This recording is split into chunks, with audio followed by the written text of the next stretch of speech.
Hello everyone, this is Direwolf20, and welcome to episode 53 of Direwolf20's Let's Play series. Last episode, we did some cool stuff. We checked out, it's not in here right now, it's over here. We made a dimension tab with a material and feature inlet that specifically does a really good job of getting us dimensional shard ore, which is cool. I'm super excited about the fact that we have that.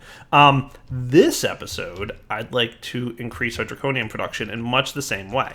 However, we need to be a little bit more customized about the things we're making. So that's what we're going to work on today. We're going to take a look at absorbers from RF Tools Dimensions, because they'll totally work for us in our favor.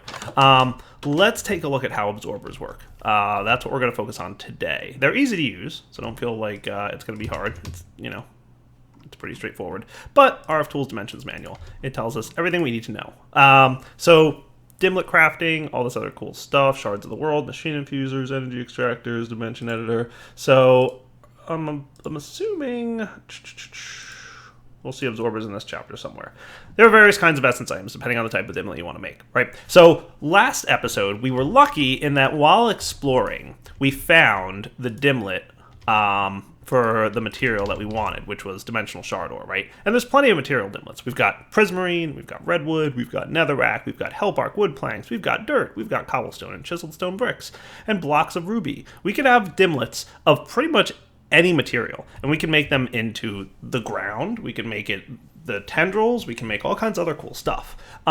So those are the ones that we found already. Now we want to go ahead and create our own custom dimlet, and we want to make Draconium ore. So to do that, we're going to need to do stuff, right? So if we want Draconium ore, we're going to need material dimlet type rarity 4. And luckily we've got a lot of the items that we need to make that. The last component that we need, according to the little tooltip here, is this little brown block. So what is that? That is your material absorber. And basically what this does is you place this brown block on the material that you want to absorb, and it'll absorb the traits of that block, and then it'll go ahead and learn that block, and you can use it to go ahead and make the dimension that you want. The best bet for doing this would probably be to find, if we go into, let's see here, material absorber, we can get it like this. So you're going to need wool, gravel, cobble, dirt, and sand. I think we've got pretty much everything we need for a material absorber. That's cool. Nice. So we're going to go ahead and do this. So let's go pop over to the end. So do you have the end? You do. Nice. Let's take our material absorber to the end. An ender dragon? I got no beef with you, mister. All right. None. Me and you don't have any beefs at all. Okay. I would like to go find an end meteor. And we're going to use our material absorber to absorb Draconium from the end.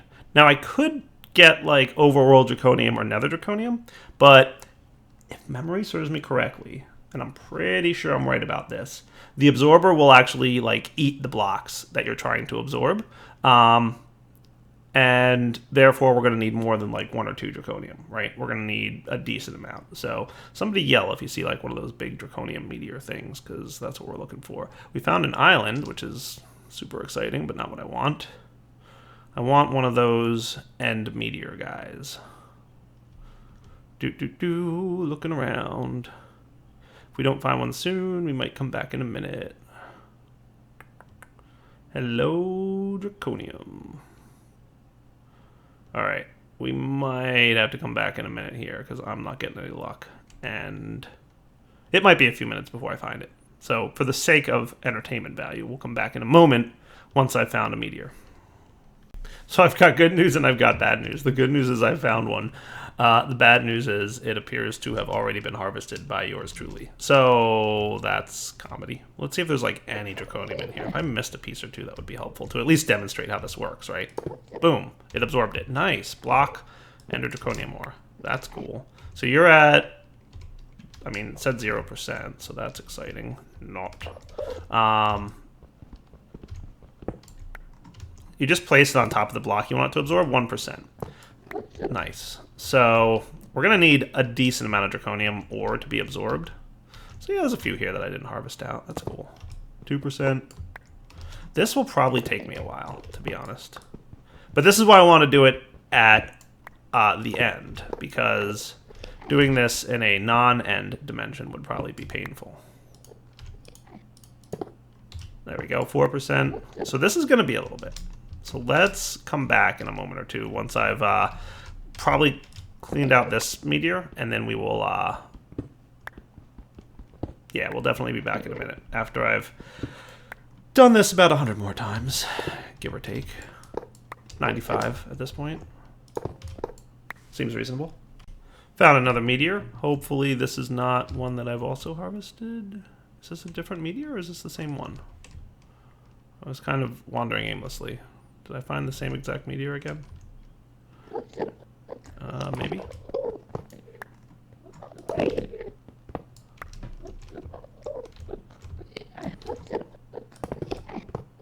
Nice. I think I heard multiple clicks happen there.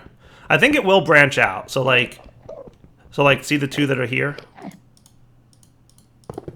See how it got them? Like, it'll branch out and collect all the ores that are under it. So like, if you were trying to get dirt, for example, you know, you wouldn't have to sit there and do one piece of dirt at a time. It would get all the dirt in an area. But because Draconium is so few and far between, yeah. All right, we'll be back. Got to find another one of these. Man, either I'm getting really unlucky with meteors or I already harvested these. I'm not sure which one it is, but we'll be right back.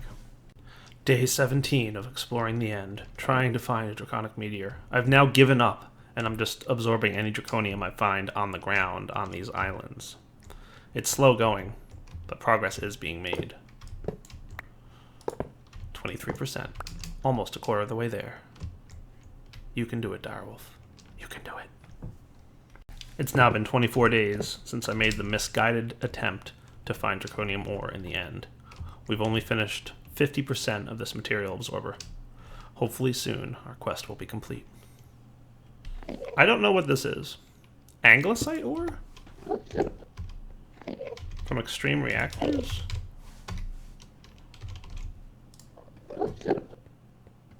I don't know what that is. But considering I've been flying around for like a really long time, like I know Extreme Reactors is working on making like different mechanics than like it was a port of big reactors, and then they're adding features and stuff, I guess. So that's cool. But I'm still material absorbing. I just stumbled across an ore that I didn't recognize. Maybe that's like new in the latest version of Extreme Reactors. We did just update 52% progress. Yeah. Back in a minute. Getting close, guys. 79%. Nice. To be honest, I would have expected to have found another meteorite by now. I'm glad that I just decided to like start absorbing draconium from the end islands here because, yeah, I don't know what's up. It's tricky to find, for sure. Continuing the hunt. We're at 85%, almost there. 99%. We're so close. 100%? Does 100% mean done, or does 100% mean almost done? I feel like I should get like one more piece of draconium and just make sure it doesn't get absorbed before I go home. There we go. Nice. You guys come with me. Let's go home. Hooray! We've got the draconium. So now that we've absorbed, and that took a long time. Like, that would have been an entire episode of content had I recorded the entire time. So, that was bad. But material absorber, now, we place that in there. We get material dimlet and a draconium ore. Nice. That's what's up. We're going to pop that in there. Now, the other thing I'd like to get, after I put away some of the junk we collected, boom, boom, boom, boom, boom, boom, boom, I'd like to go visit this guy again. Now, power is probably going to get completely sucked up really fast, but that's okay. We're cool. We're cool. Power's doing its thing. It's doing what it's supposed to be doing. We're all good. See, the power's going crazy over here, trying to keep up with the demands of what we just did, but that's okay. What I'd like to do now is visit that dimension and get myself a feature absorber. So feature absorbers can absorb features. So feature dimlet, cool. So there's a feature absorber, which looks like this. Boom, not bad. We have in that dimension tendrils, and I'd like tendrils of draconium ore, but we don't have another tendrils feature, right? So if we wanted to get tendrils crafted over here, it's a type feature, rarity 0. So all I have to do is get like another feature. So like if we snagged out of here, feature, origin, feature no dimlet buildings, feature clean. I mean, all those things sound good, right? Let's pop this guy in here and we're gonna extract it. Zip, zip, zip, zip, zip. Now it extracted all the things we need. We can make another feature of tendrils. All we need to do is absorb the feature tendrils. So let's pop back over here. We're gonna dial up that dimension, right? So shard world, dial once. We'll teleport over. Right? And remember, now that we're here, hello. Okay. I was like, why? What? I was like, I thought this had me inside of a cave or something. And it did. It did. So all we have to do for a features dimlet is to absorb the feature that we want to absorb, right? And it's easy. It doesn't use blocks, but it does use time. So that's why I made sure to have this dimensional monitor. So unknown feature, 0%. I forget if you need a redstone signal or not. You may need a redstone signal for the feature.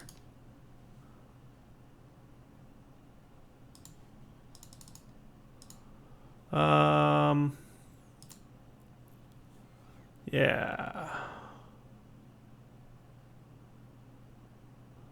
For the time absorb, you have to give it a redstone signal at the time that you want it to run.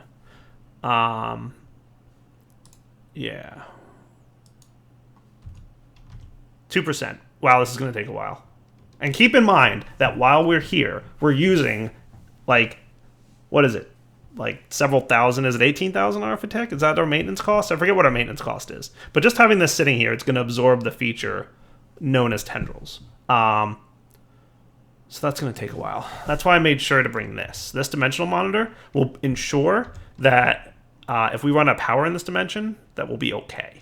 Well, no, it won't. It'll keep an eye on the power in the dimension, and it will let us know if it gets low. So let's let this feature absorber sit here for a while, and we'll be back. Just curious if some feature. That works. I'll take it. Acceleration wand for the win.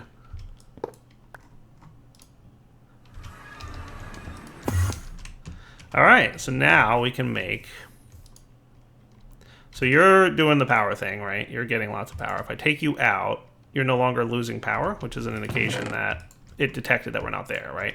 So now I can come over to my dimlet workbench, and all I have to do is put the feature absorber in here, and now we have feature tendrils.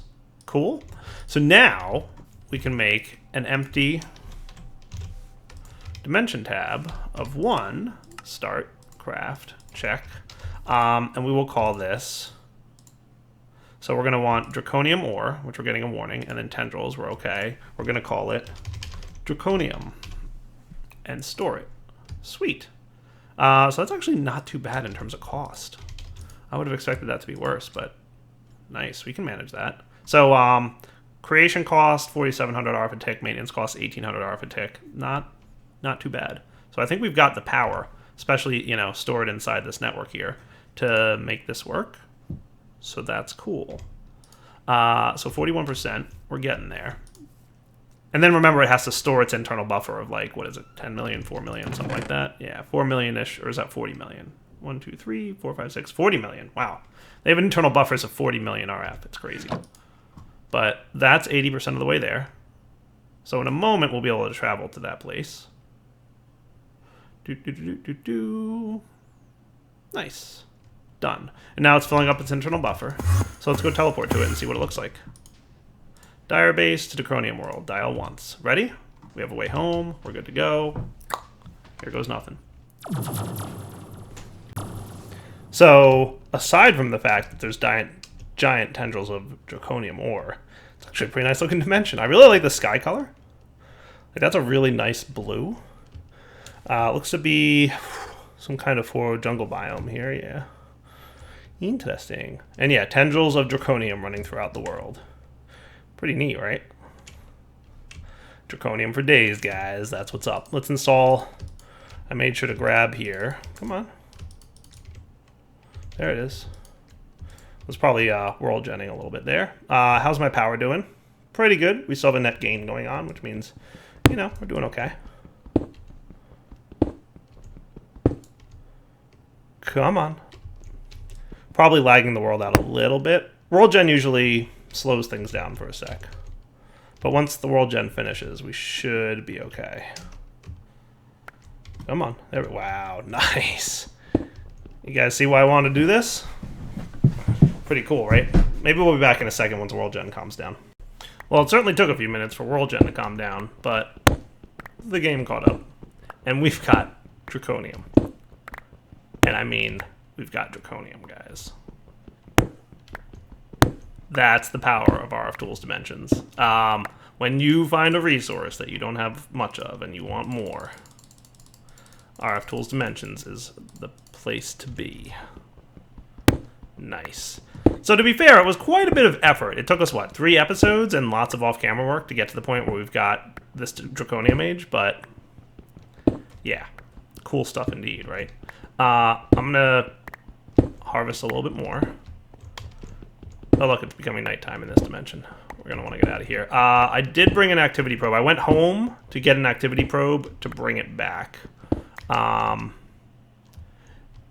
So let's make sure that this activity probe is sitting here. This way we're not like killing, you know, world gen. We're not killing power while we're not here, right? It's a big plus. And yeah, we're pretty much good on Draconium for the rest of our lives, right? We'll never need more. I love it. I love it. All right, so let's bring this stuff home. I think we're good to go now, right? Let's just make sure that we've got...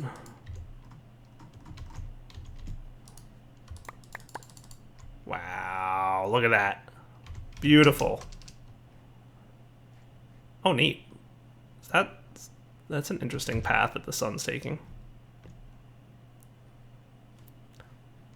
Randomly weird stuff that happens in our tools dimensions. Sun can be different. The moon can be different. It's crazy cool. All right, let's come back in a minute now that we've managed to accomplish what we wanted to accomplish. So now that we've got a bonanza worth of Draconium, yeah. I just requested crafting 512 Draconium ingots, by the way. We had like 2.2k, so that short excursion got me a decent amount of Draconium dust. I'm going to put away you, because I don't need you anymore. Let's look at making better power storage.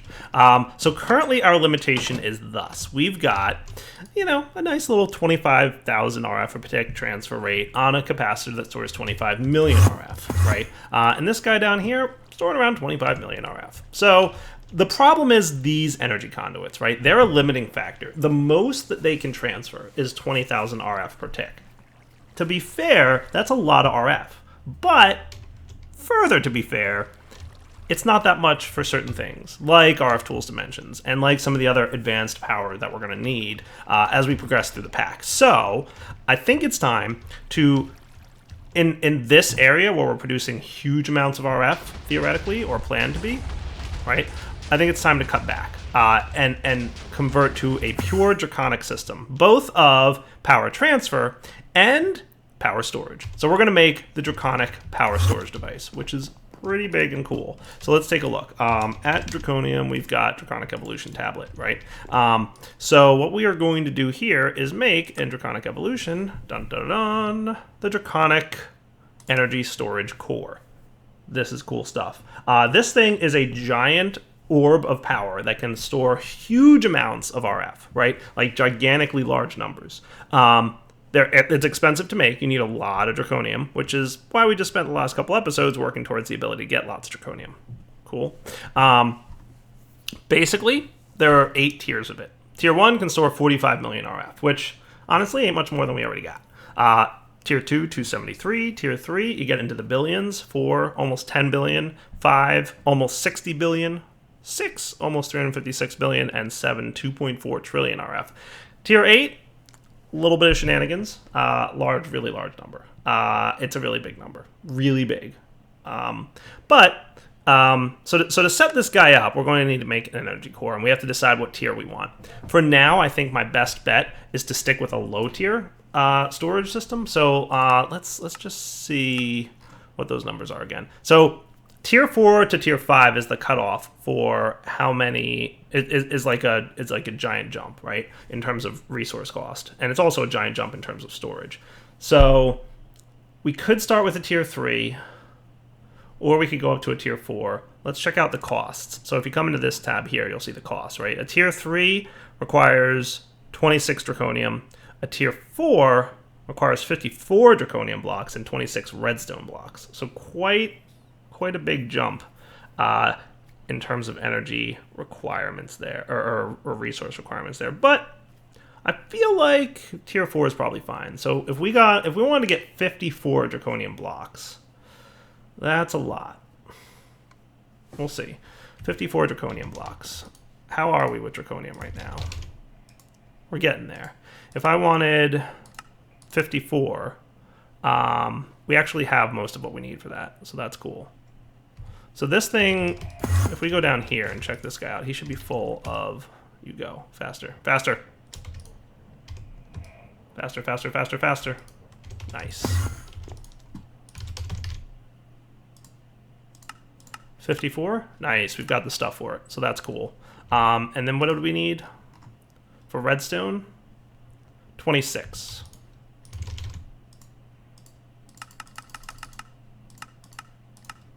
Cool. That should be doable. Sweet. The other thing we're going to need is an energy core. Okay, this guy's not too bad. We're just going to need 2 wyvern cores, which are the nether star ones, and we're going to need 1 of you.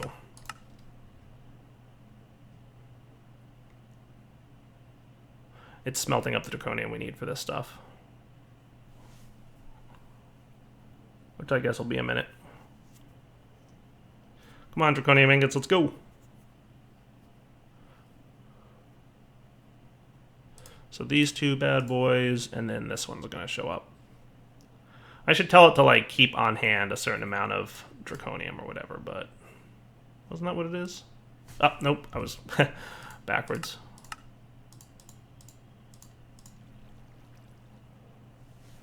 Yeah, at some point I should consider it being, like, keep on in stock, like, a certain amount of draconium, right? That would probably be smart.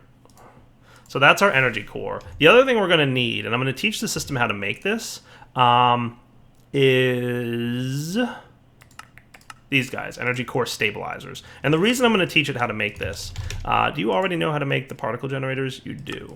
So the reason I'm teaching it how to make that is we're probably going to want more of them later. Okay, so we're going to want 4 energy core stabilizers for now. We may need more later, but for now, that'll do. So that thing's cooking up. Let's go outside and plan out where this is going to be. So I'd like this to be floating in the air, centered pretty much like right up here. Now, these things can get pretty big, and I want to see if there's a list in here of like what the size requirements are. Energy core stabilizers. Is there any indication that says like how many blocks? Within 16 blocks are the energy core stabilizers to be of the core.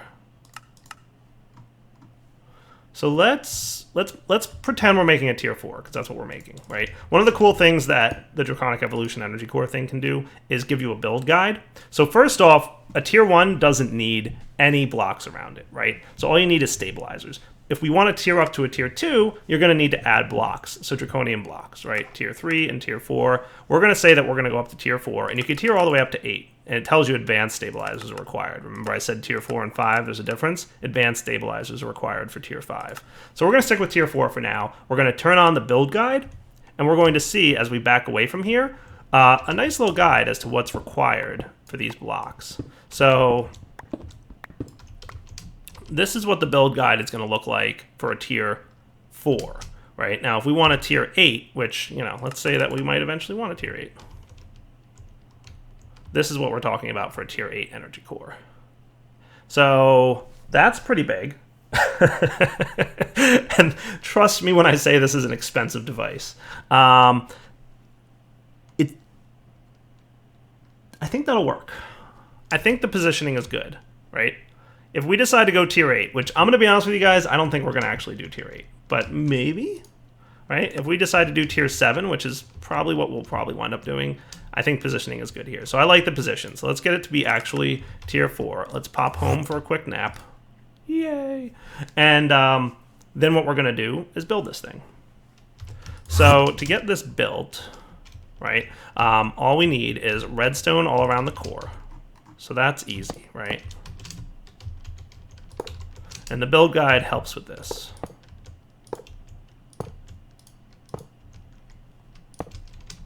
A little bit.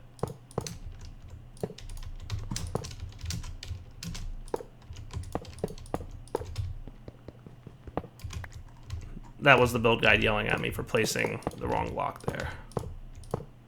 Cool. Now, we basically want Draconium blocks all on the outer edges of this, right?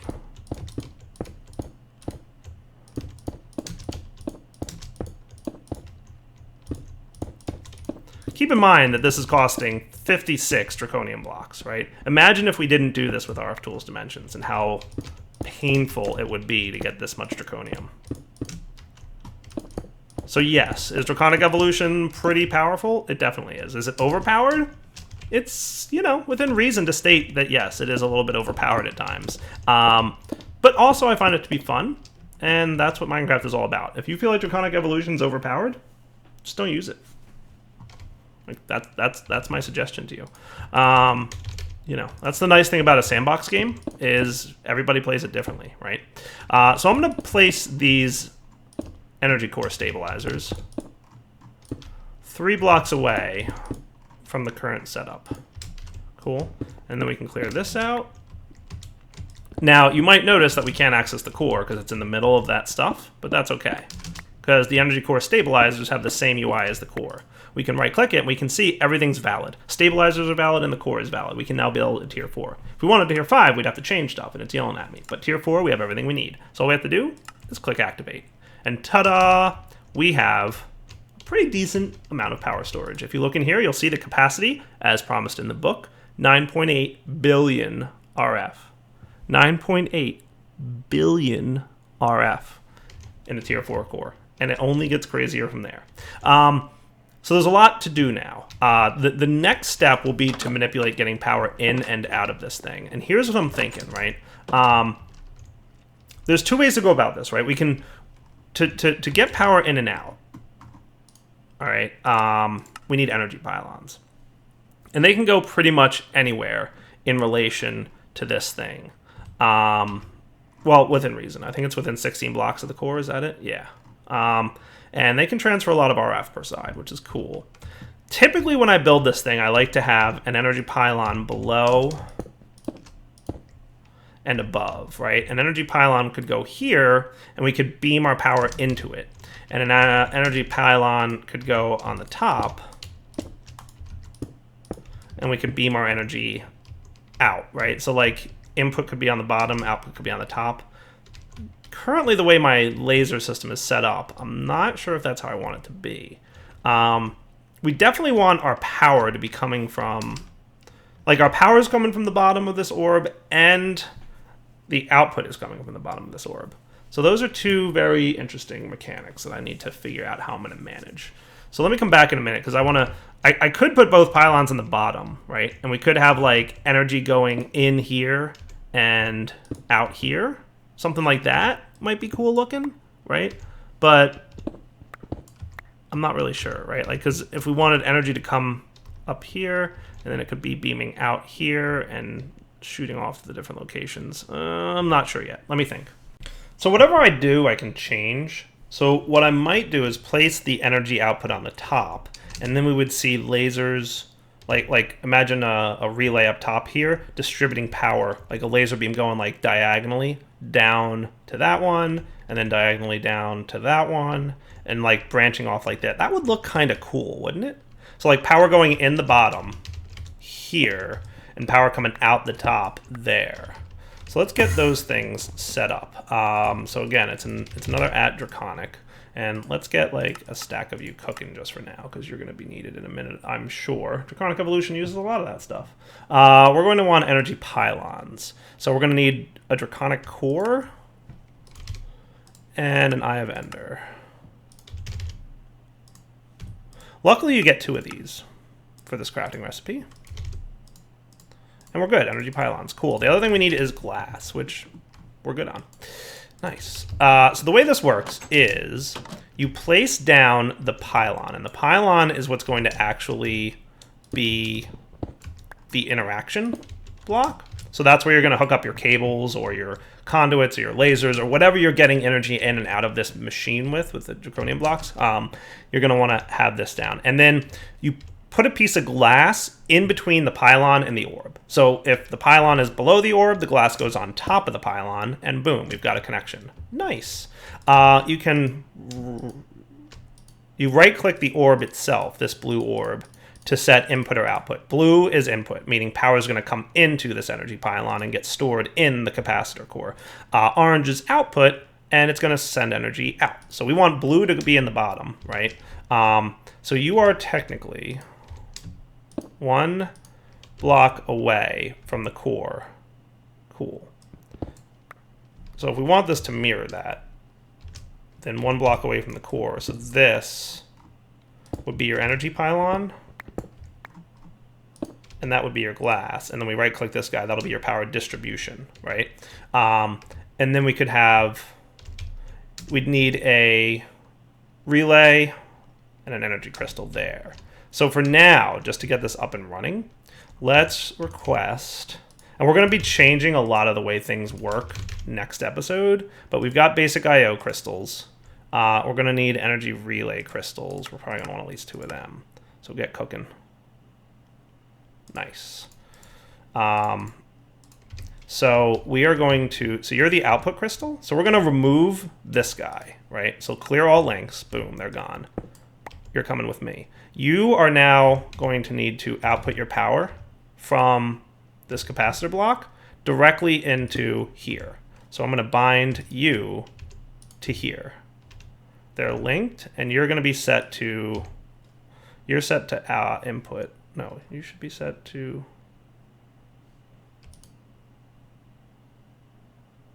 yeah, output, right. Yeah, output, cool. And we can see energy flowing into the orb. Nice. So we've already stored 12 million, 13 million, 14 million RF. Pretty cool, right? Now up here, we're going to have you with a relay right on top. And this could always be like a block or 2 away, if depending on the way the crystal's going to look. But let's link this to like here. How's that going to look? Is it clipping through this corner? It is a little bit. So let's move it up 1. 1 block up. Does that sound fair?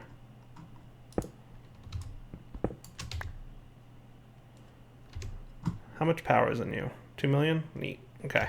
So you're going to be to this guy. And I think that's going to look pretty neat, right? And I might even want you to link, let's disconnect you from here, link broken, and link you to this guy. Won't that be neat? And we can see all those energy beams that are going to be going to all the different destinations from there. So how does that look? Does that look cool? I think it looks cool. Now all we have to do is bind it to this guy, and you're going to be set to input, right? So you're going to take energy out of the energy core, right? And that's pretty neat. I think that's good. I think that's what we want, right? Input. Nice. So we've got, that's up and running now, and we should have no problem powering our base and everything in it. Now this is going to rapidly empty, which we can see is absolutely happening. Downstairs, this thing's going to rapidly empty, and all of our stuff's going to run, right? So next episode, I think I'm going to come back and remove all these intermediaries and then decide how I want to deal with our power gen. We're probably going to need to ramp up power gen sooner than later. Deep resonance, doing great, no complaints. Oil generator, doing great, no complaints. TNT generator, doing great, no complaints. But that was when we needed to store 50 million RF. We now need to store 9 billion RF. We haven't even filled up 1% of this energy core yet. Think about that for a minute. Not even 1%. So we've got a long way to go to filling that thing up. And, you know, we may not need to fill it up. We may, you know, do different things with it. But for now, it's wrapping up points. Let's come back next time, and we'll have a bunch of energy probably stored in the core, which is cool. And it'll hold us over while we rearrange that generator room. Because to be fair, the generator room is a giant mess and needs to be cleaned up. It's a need, how bad that generator room looks and functions. So we will be back next time to hopefully make this a better place. All right, guys, Darryl20 signing off. Hope you enjoyed the episode. For now, take it easy.